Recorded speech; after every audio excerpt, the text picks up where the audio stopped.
collection up until a point, went into the bathroom to take a shower. When she pulled back the shower curtain, there in the bathtub was a new suit of armor. Mr. Higgins was storing it there for the time being because he was running out of places to put it all. And it's at this point that she said, "All right, John, let's find someplace else to put this stuff." So the building that you are sitting in at this moment was built between 1928 and 31. We opened in 1931, so we've been here over 80 years. And we have one of the first all steel and glass buildings in the United States. And we're very glad to continue to share the collection with you all today.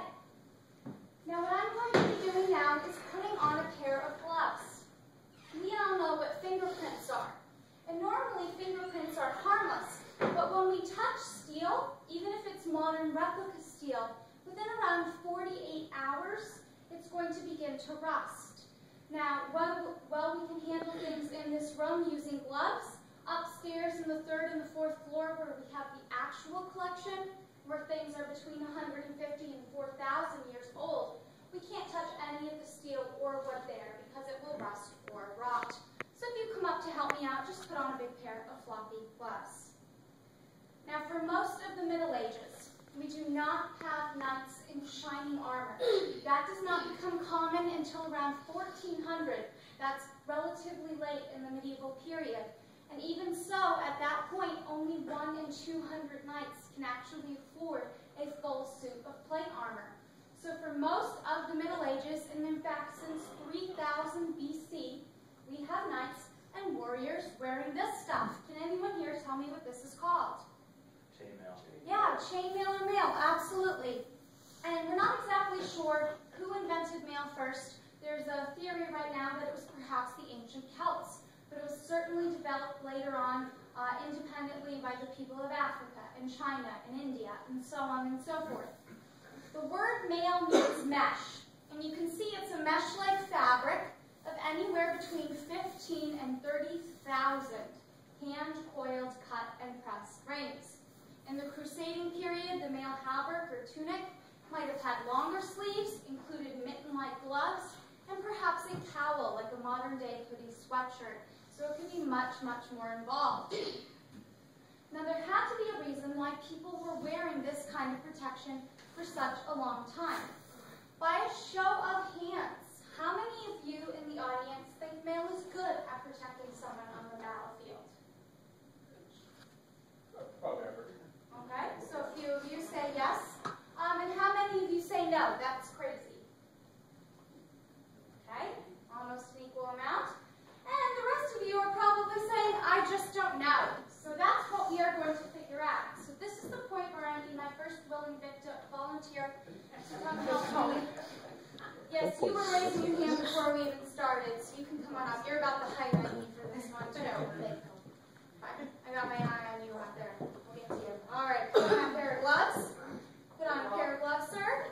And what is your name? Quincy Cajo. Quincy Cajo? Quincy. Quincy. We'll call you Quincy. All right, so come on over here, Quincy. Yeah. If it has a hole, I'll take that glove and we'll throw that out later. You can pick a different one, okay? You all set? All right, you need one more glove then. All right, so while he's getting on his gloves, I picked Quincy because he was very eager before we started, and he's going to be very brave and stay up here on stage no matter what I pull out of the closet, right? Sure. All right, so come over here, Quincy. Stand in the center of the stage. Which hand do you write with? All right, so we want to protect this one. So we're going to put that one here, and your right hand over it. Fantastic. And we're going to put a patch of mail over your hands. Audience, can you see where we're going with this? What we are now going to do, Quincy, if it's all right with you, is test some medieval weapons right here on this patch of mail. Is that okay? All right, excellent. Look out at our family for support. So the first weapon that we are going to use is a medieval longsword, also known as a hand-and-a-half sword. The name longsword is self-explanatory. Hand-and-a-half comes by I can fit 1.5 hands here on the hilt and use that half hand for extra leverage. Now, in addition to the blade, there are other parts of the sword that I can use, correct? Yeah. Has anyone heard the phrase, and hopefully you haven't used it, I'm going to pommel you. Yeah, that comes from this part of the sword right here, which is great for busting elbows and kneecaps. The hilt is also great for tripping Quincy up and pulling him toward me. But all we're going to do, lie your hands flat, Quincy, today, is run this blade across the nail. Are you ready? All right, here we go. Nothing, right? He's absolutely fine. And even if I press harder, nothing is going to happen. But this is a fairly small sword. It's a little less than 3 pounds. In fact, most medieval swords are between 3 and 5. So let's get something that's taller than you, Quincy.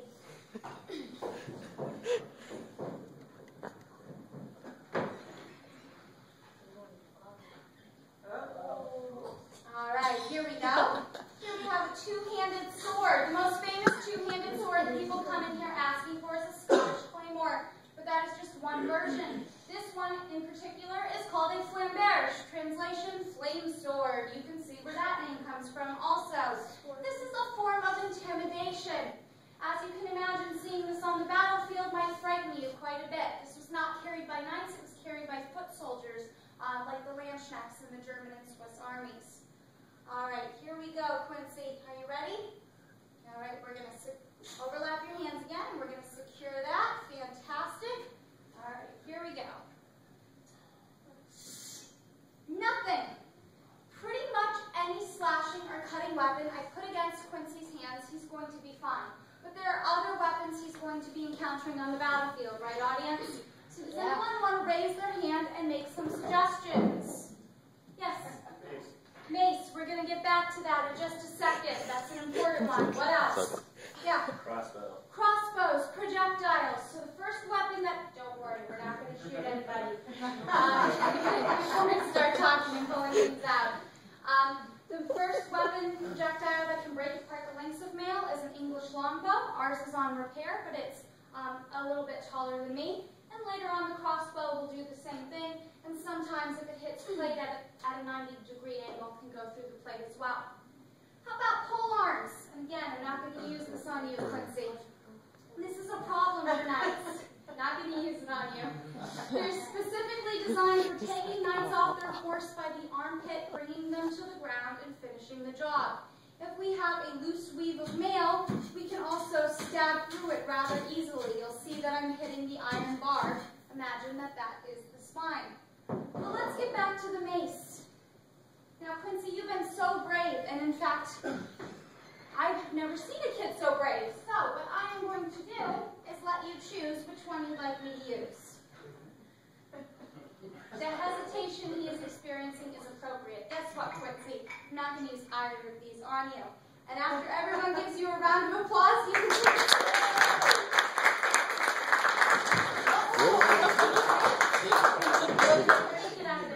Good job. Yes, when people pick something right away, that's when I start to get concerned. So these are crushing weapons. We have a mace and a flail. Flails are used an awful lot in medieval-esque movies and video games because they look really cool on screen. But if you have 15 years of training, such as an average knight would have had, you have a very high likelihood of hitting yourself in the face as you do your intended target when you're using it. So these were not quite so commonly used in history. However, a mace is a much more common option. And there are two things that can happen. If I hit Quincy's hand hard enough, even through the mail, I could bust the bones in his fingers and break his hand. Also, if he was wearing a cheaper kind of mail, meaning it's not riveted to be less likely to break under the impact of a crushing weapon, we could get something to the effect of this, where the links would break apart, get embedded in his skin, and somebody would have to help him pick them out. And we like people to come back here, so we don't do that. So you can start to see between the projectiles and the pole arms and the crushing weapons that knights are needing better protection. Now, when you go to the 3rd floor, immediately to your left, you are going to see a Crusader knight from around 1229. As you stand next to him on horseback, I want you to imagine that you are foot soldiers. And you will see that the easiest place you can hit with your weapon on that knight is the lower leg. So in history, by around 1200, we start seeing the emergence armor made right away. They're adding key defenses in the most vulnerable places. The lower leg and the elbows and the kneecaps, which once broken do not heal very well. Eventually, we get to the 1400s, and the armorers, the people who make armor, are developing suits of armor for the first time. And these overlapping plates are called articulated armor. This is revolutionary. It allows the knight to move in his suit of armor, which is custom made to his measurements, much like a second skin. It's very flexible. It also evenly distributes the weight out over the body. Does anyone have a guess as to how much one of these combat suits might go for? How many pounds? 2 million. Thankfully not. That would be really difficult to move in. Yes. About 30 pounds, 30, 20 pounds. A little bit more. That's a different suit on the stage, though. 35? A little bit more. 36? Yeah, around 45 to 65 pounds. And that may sound like a lot to some of us, but if you go all the way back to ancient Greece, that's about the weight that soldiers are carrying. You come up to the present day, soldiers are required to carry around 40 to 60 pounds. And again, it's evenly distributed, so it's not that difficult to move in. I had mentioned before that only 1 in 200 knights can actually afford one of these suits of armor. Does anyone have a guess in today's modern American money how much one of these would go for? Yeah? 35,000? Way more. 30 million? 30? Well, he said 35,000. Oh, 70,000? 70. Oh, you're really, really close. Yeah, between $75,000 and $100,000 for one suit of armor. Now you're seeing why it was very rare to have one. And every 10 years or so, you're going to get rid of that, put it in your armory, and buy a whole new one. Let me explain why. It's because fancy, flashy armor is going to save your life on the battlefield. Because if you show up in battle and you're wearing old, dingy armor, your enemy has no reason to respect you and keep you around. But if you can tell by looking at your up-to-date, flashy, highly decorated armor and your heraldry, which hopefully says you are from a prominent family that's worth a lot of money, he's going to say, I can profit off of this guy if I keep him alive. So he will ask you to surrender for a ransom. If you agree, he will bring you back to his castle, put you in a room with food and other luxuries, and write home to your family for money in exchange for your safe release. If they pay up, you get to walk free. And if you see this man on the battlefield again, you might extend him the same courtesy. Ransoms were a very important and common concept in medieval warfare. Didn't just happen for knights, happened for kings too. Anyone here of Richard I of England? Richard the Lionheart also goes by, yeah. So he liked to go on crusade and on war. And he got captured by Leopold of Austria. And because he was a king, Leopold said, I can charge a whole lot for this guy. So his mother, Richard's mother, Eleanor of Aquitaine, who was ruling England in his stead, had to tax England 4 times over to get enough money to spring him from jail. And how did Richard repay her? On his way back, he decides that he's going to besiege a French castle. He gets shot by a crossbow bolt in the neck and dies. Lucky him. Before we do another demo, there are 2 other suits of armor I have up here on the stage. Just like everyone here has different outfits for different occasions, knights were no different. And if you could afford a combat suit, chances are you would hopefully be able to afford 2 additional suits as well. Because knights like to dress up and do sports also. So the first suit we're going to talk about is right over here. And when you guys came in, did everyone's eye go straight to him? It's kind of the idea is he's supposed to be eye-catching. This is ceremonial or parade armor. It's to be worn to parties or parades. It's only around 25 to 35 pounds. So the boy in the audience who said 30 pounds earlier, this is the suit over here.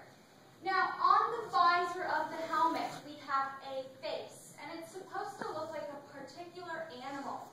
Do we have guesses as to what that animal could be? Monkey? Monkey. Yeah, a monkey. Good. And we kind of all know what a monkey looks like, but of course there aren't a whole lot of jungles in medieval Europe. Unless you live in a place like Spain or Portugal where they're keeping monkeys as pets show us that he knows what a monkey looks like. He's had the money to travel far and wide and see one. We're supposed to be impressed. The reason the face is a little distorted is because the style of art that was popular at the time was called grotesque imagery, which meant taking a face and distorting it to look kind of strange. Now, elsewhere on the armor, we have heart cutouts on the fans. We have flowers and fruits, symbols of spring and new life. What do you think Sir Monkey Face is advertising he is looking for? Banana? Yes, a wife. He's showing up at the party, showing he is an eligible bachelor, and wouldn't he be quite the catch? And lastly, we are going to talk about my favorite suit of armor before that demo. How many of you, before you came in today, heard the story about knights falling down on the battlefield and not being able to get back up? Yeah, that story's still out there. That story, thankfully, has nothing to do with combat armor. This is incredibly flexible. If you fall down, you can get back up. You can get on and off your horse by yourself. You're going to be okay in battle. But the story itself does come from somewhere, and that is jousting or tournament armor, because it's typically between 75 and 110 pounds. It's incredibly heavy because you need a steel cage to protect your body from a game where two knights go at one another on horseback at around 20 miles per hour and try to knock each other off by ramming a 12-foot stick called a lance into their chest. Sound like fun? It's like a party. You can learn more about this game and try a virtual version of our joust in the second floor exhibit through the glass door. Now for our next demo, I need some more volunteers. How many want to come up? 1, 2, 3, 4, 5. As I call you, put up your gloves. Put on your gloves, stand in a line. So as these boys and young lady are getting ready, they are going to, I'm going to tell you the requirements for knighthood. In the Middle Ages, to become a knight, you had to be born to the right family, first of all. Only 1% of the population is from the noble class, the wealthy class. Then, if you were lucky enough to be born into that 1%, you had to be a boy, which is unfair by today's standards. Now, that's not to say that women didn't go into battle, but they didn't train from childhood to become knights. And lastly, you guys all would have left the home that you were born in at the age of 6 or 7 to go live with your aunt or uncle to begin your training.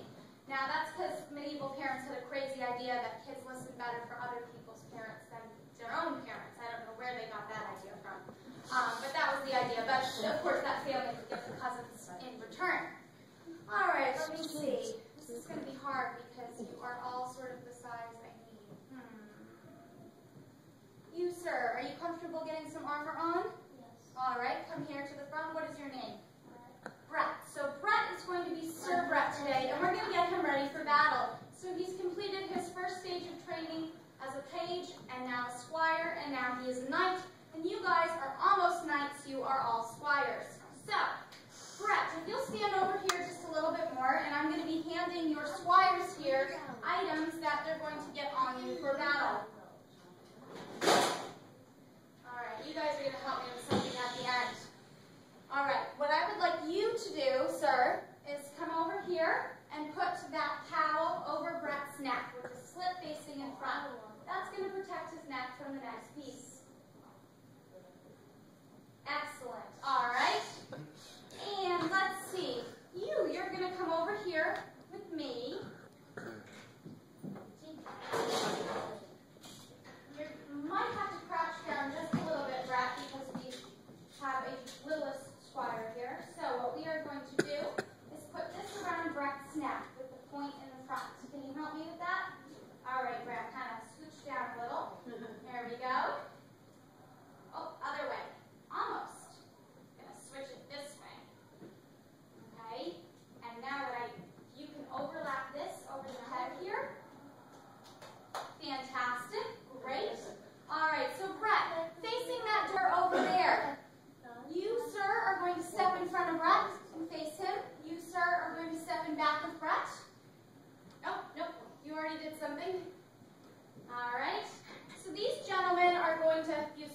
there just a bit so I can get something out of her closet.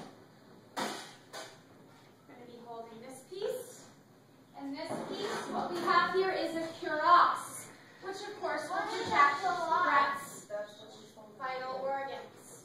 All right. Please come together and make that bread sandwich, squires, and hold up the weight while I buckle him in. Now you're probably noticing that it's a little loose on him. That's because we weren't paid $75,000 to get a suit custom made to his measurements. So of course we can't put leg pieces or arm pieces on because they wouldn't fit properly. So you can sort of see the importance to have a custom suit made for you. But I think he's wearing it quite well, given that it's a little big on him. How you doing? It's kind of heavy, yeah, but you're standing straight. All right. There's one other critical thing that Brett is missing that we can put on him, though. What do you think that might be, sir? A helmet. So since you haven't handled any armor yet, what I would like you to do is select the helmet you think would look best with Brett's ensemble. Ah, my favorite one. Excellent choice, sir. So I will take that, just because this one's a little more complex. This is a Maximilian-style helmet from the 16th century. You're going to be seeing a lot of this upstairs. Brett, if you would face forward. All right. We've got 1, 2. Say goodnight. All right. Step back just a little bit so Mom can take a picture. How does he look, audience? He looks really good. Please give my squires a hand. I'll get Brett out of his armor. Typically takes us around 15 minutes to get one person in our ed department in armor with one other person helping us. You can't get into a full suit of armor by yourself. There are certain parts that you really do need assistance for. If we were really putting this on him, we would be tying different parts of it onto his undergarments to help support and distribute the weight. Now what you guys have probably already picked up on is that this particular weapon brings about the decline of armor. And that, of course, is what? Well, crossbow, I guess you could start it as one of the first things that starts to cause trouble, but what else? Guns, yes. And guns come in a lot earlier than we typically give them credit for. In fact, the earliest guns are showing up in the 1300s in Europe. But the early guns are called hand cannons, and they have some issues. They have a tendency to explode or misfire when you're holding them, which of course nobody wants. Also, if you're trying to shoot through plate, you have to be within 100 yards of your intended target. And if somebody is within 100 yards of you and you see them trying to shoot you, you might do something about it before they are able to do that. So that's problematic. By the time you get to the 16th century, though, guns are pretty much perfected. They are less likely to malfunction, they shoot through plate armor at a further distance, and most importantly, more people have the money to buy them. So there's a lot more showing up on the battlefield. When you go to our 3rd floor, please check out our bulletproof suit, piece of armor. Because long before we have the bulletproof Kevlar vest, we have bulletproof armor. But if you look at the card, you will see that it's around 24 pounds and 10 ounces. So that's significantly heavier than the breastplates of earlier pieces. Because to make bulletproof armor, it has to be multi-layered, and it's a bit more cumbersome. So by the time you get to the 1700s, the armor is now too heavy, and the guns are so sophisticated that we phase it out altogether. But we here at the Higgins think 3000 BC to 1700 is a pretty good run for anything, let alone armor. So I want to thank you guys all for coming here today. If you have additional questions, please meet me at the end of the stage, but don't come up on the stage without asking. Otherwise, have a lovely day here. Thank you. Thank you.